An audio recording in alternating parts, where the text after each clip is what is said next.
Ooh, we're recording. Okay. So, I have been nominated to do the now everyone well knows the Ice Bucket Challenge to raise funds for ALS. However, I am going to go ahead and not accept the challenge. There are a lot of reasons that people are deciding not to. There's a lot of debate, a lot of, I guess, back and forth on who's right and what's, wasting water. Um, they do research on animals. There's all these controversies around it, and I'm going to explain the reason why I am choosing not to participate and not to donate. So basically, ALS is a neurodegenerative disease, and there are plenty of research around, causes of why it might happen. And for me, I don't really believe that the answer is to throw money into research when really, when our bodies are in a state of disease, uh, it is a signal that there is something wrong, right? There's something wrong. And if you think of the body is a miraculous thing. Our heart beats without us thinking about it. We breathe, we're alive, we get hungry, we get thirsty, our cells regenerate, our skin heals. And so when we're encountering a disease like this or any other disease, whether it be the flu, cancer, anything else, acne, it can be from minor to major. There's an imbalance in the body. Okay, so the research that has already been done on ALS is basically there's two factors that I'll talk about that really strikes a chord with me. One is glutamate. So glutamate is an amino acid, and it is found in foods, okay, because it's amino acid, it's a protein. And basically this glutamate acts as a transmitter. So it's a transmitter between the nerve cells within the brain. Now, when there's an excessive amount of glutamate in the body, these cells fire at excessive rates, prolonged rates, and actually cause damage to the nerve cells. Therefore, they degenerate, they die off. Now, 40% of sporadic cases of ALS are characterized by elevated glutamate in the cerebrospinal fluid. So there's many factors in this. One is glutamate is found in foods. Which foods are those? They are wheat, dairy, and meat. What is 60 to 70% of the American diet consist of? Wheat, dairy, and meats. What foods do not have glutamate in them?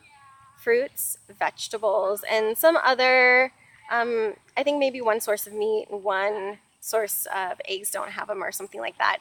There's a couple other things, but what I'm trying to get at here is this diet that we're consisting of eating of lots of cheeses, lots of meats, lots of processed breads, things out of packages, this is contributing to the diseases that we're encountering, whether it be cancer or IBS or anything else, degenerative diseases. Food is here to help heal us, and it can also hurt us. And it's different across the board. It works differently for everyone. But when something such as an amino acid is pinpointed as a reason of a factor that this disease is happening, something simple as changing your diet, eating more fruits and vegetables, lessening the amount of meat and dairy and bread products in your diet is something that's going to help you. I don't believe that throwing money into a lab to find a cure is going to help at all.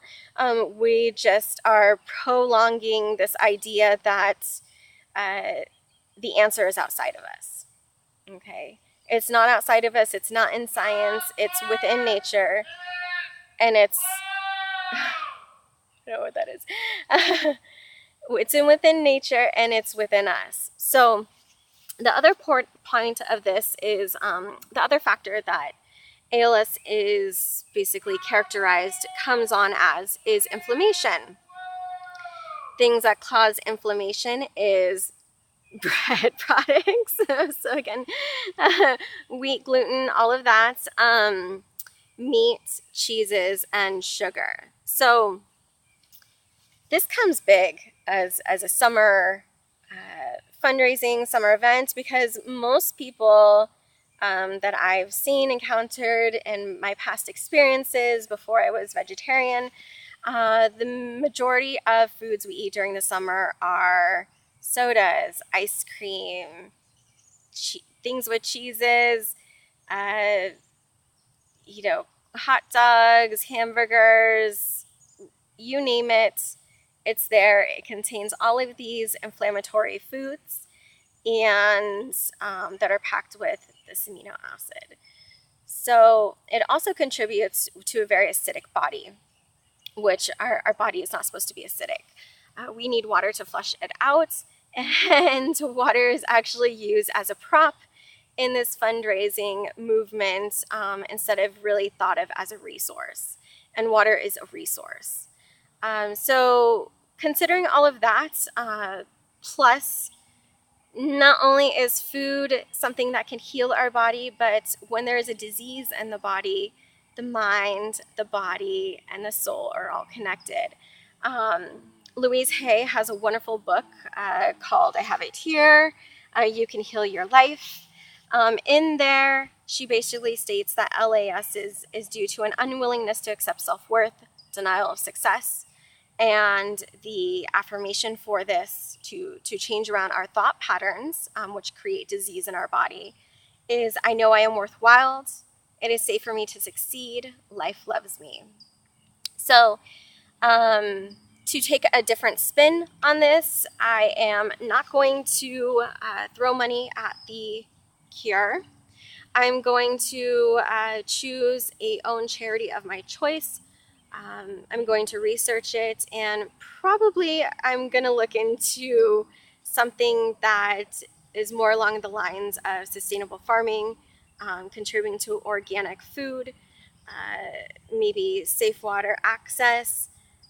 These are the things that we need to start looking into and that we need to spend our money on. Whether it's to a charity that promotes that, or some kind of awareness, or if it's just going to your local farmer's market and getting your own organic fruits and vegetables there. We all need to be more aware of what we're putting inside of our bodies, be aware of the pesticides that are on them, what's toxic in our environment, and really stop to think what these research labs are actually accomplishing at this point in time, because there's a lot of information already there and we're really not utilizing the information. So to everyone else, if this fundraising thing calls out to you, if you're really passionate about ALS, I urge you to really look deeper into it, educate yourself, and look up ericiswinning.com. It's actually a gentleman who healed himself by changing his diet from ALS, and that is just absolutely wonderful. So I will post later what charity I donate to, and I send you lots of love. Thank you.